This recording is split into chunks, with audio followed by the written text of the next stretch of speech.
Good morning, class 10th. I welcome you all in the social science class. I hope you all are quite well at home and do your study part at your level best. Yesterday we have covered the third topic, the making of Germany and Italy, of lesson 1 history, the rise of nationalism in Europe. Today we will discuss the question answers of the topic same. That means the third topic. Let's begin. Who suppressed the initiatives of liberal nationalism? Who suppress? Suppress means when someone suppress something, किसी चीज को दबा देना, खत्म करना या उठने नहीं देना, तो वो कौन थे जो लिबरल नेशनलिज्म को दबा रहे थे, जो नेशनलिज्म को बढ़ने नहीं देना चाहते थे? The combined forces of monarchy and the military supported by landowners of Prussia.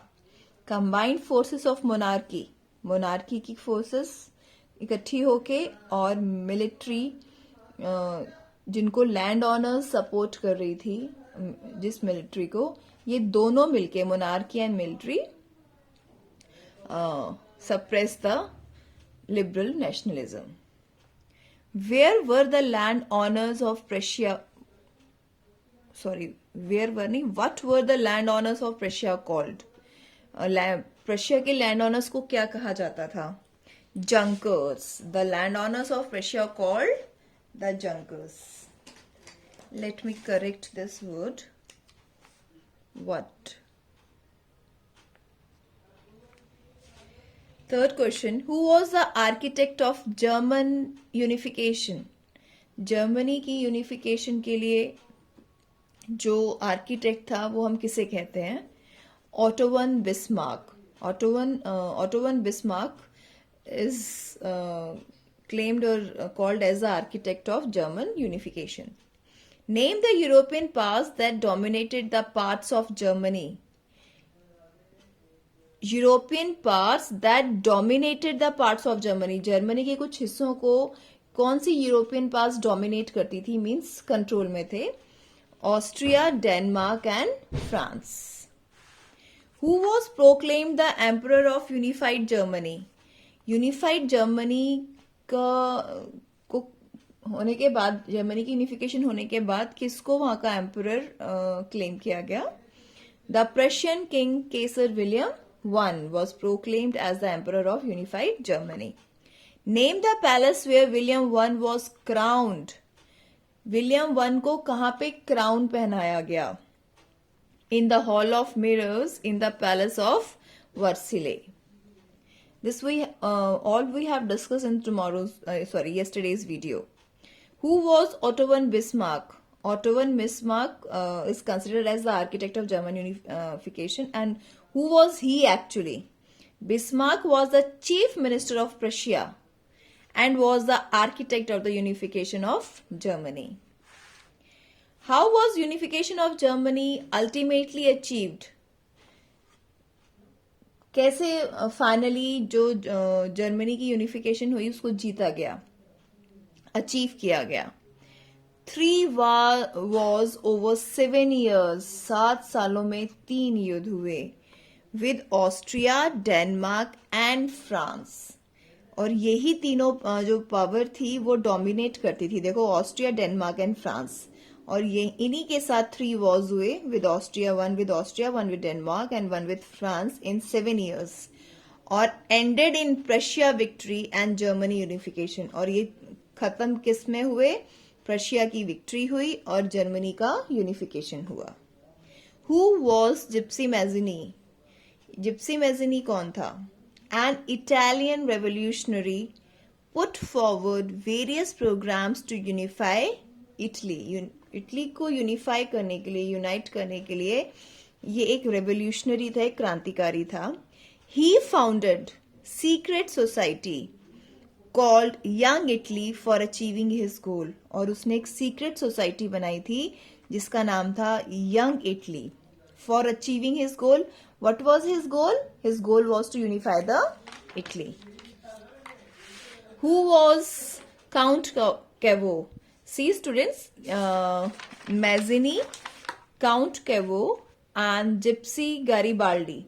All these three famous personalities or characters are responsible for the unification of Italy. जब यूनिफिकेशन इटली का हुआ, जैसे जर्मनी का हुआ वैसे इटली का हुआ, और इटली के यूनिफिकेशन में काउंट कैवो, गैरिबाल्डी और मैज़नी, इन तीनों ने बहुत इंपॉर्टेंट रोल प्ले किया. Who was Count Cavo? The chief minister who led the movement to unify the regions of Italy. ये वो चीफ मिनिस्टर था जिसने बहुत सारे मूवमेंट चलाए इटली के रीजन्स को यूनिफाई करने में. Through his diplomatic alliance with France, he defeated the Austrian force in 1859 from Sardinia, Piedmont. See, Austria, France and Denmark. These three European powers control over the Italy. So इसने क्या किया, इसने Austria के साथ एक diplomatic alliance किया, समझौता किया, और इसने फ्रांस की आर्मी को डिफीट कर दिया. सॉरी, फ्रांस के साथ उसने अलायंस किया और ऑस्ट्रियन फोर्स को डिफीट किया. कहाँ पे? सार्डिना पिएडमोंट में. So by this he victory over the Austria. Who was Garibaldi? Under the leadership of Gypsy Garibaldi, armed volunteers marched into South Italy in the kingdom of Two Sicilies and succeeded in winning the support of local peasants to drive out the Spanish ruler in 1860.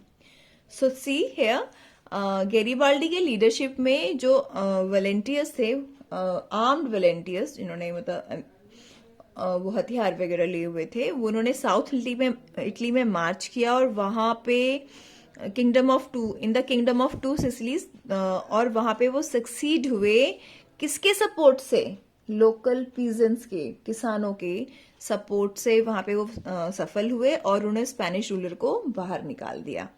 They have driven out the Spanish ruler there. So by these wars in 7 years, these all wars helped in the unification of Italy. Who was proclaimed the king of unified Italy? Unified Italy को Italy के unification के बाद किसको king बनाया गया? Victor Emmanuel in 1861. और वहां पे विलियम वन को बनाया गया था, if you have remembered. Prussian king the Kaiser William I. Germany में. Why did the peasants supported Garibaldi in southern Italy? ये सेम क्वेश्चन आ गया. देखो यहाँ पे लोकल पीजेंट्स ने इसकी हेल्प करी थी जब वो साउथ में एंटर हुआ था. तो वो पूछ रहे हैं कि पीजेंट्स ने गैरिबाल्डी को क्यों सपोर्ट किया. Much of the Italian population was illiterate and were unaware of liberal nationalist ideology and never heard of Italian and believed that La Tellila was Victor Emmanuel's wife. So, to free her, they supported Garibaldi. अब ये तो सब illiterate थे, they were not aware of the liberal nationalist ideology. उन्हें नहीं मालूम था ये nationalist movements क्या होती हैं और ये क्यों हो रहा है. बट वो बिलीव करते थे कि जो ये ला टेलिया है वो विक्टर इमैनुअल की वाइफ है. विक्टर इमैनुअल को ही हमने किंग बना दिया था ना, तो उससे फ्री कराने के लिए उन्होंने गैरिबाल्डी को सपोर्ट किया. Why did the English parliament form? English parliament क्यों फॉर्म हुआ? when did the English Parliament form? कब हुआ? 1688. Name the ethnic groups of British Isles before the 18th century. Ethnic groups बताने हमने ब्रिटिश आइलैंड के 18th century से पहले. English, Welsh, Scot और Irish.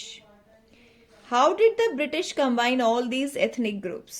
और इन सब ethnic groups को ब्रिटिश कैसे combine करता था? All these ethnic groups had their own cultural and political traditions. इन सभी के अपने cultural and political traditions थे. When the English nations grew in trade, wealth and power, it was able to control other nations of the island. और जब English nation अपनी trade में, wealth में और पावर में बहुत ज्यादा बढ़ गया, तो इसने अदर आइलैंड्स पे अपना कंट्रोल करना शुरू कर दिया. So students, that's all for today. Rest of the questions we will discuss in our next video. Thank you. Have a nice day and prepare your notes time to time. Okay, thank you class.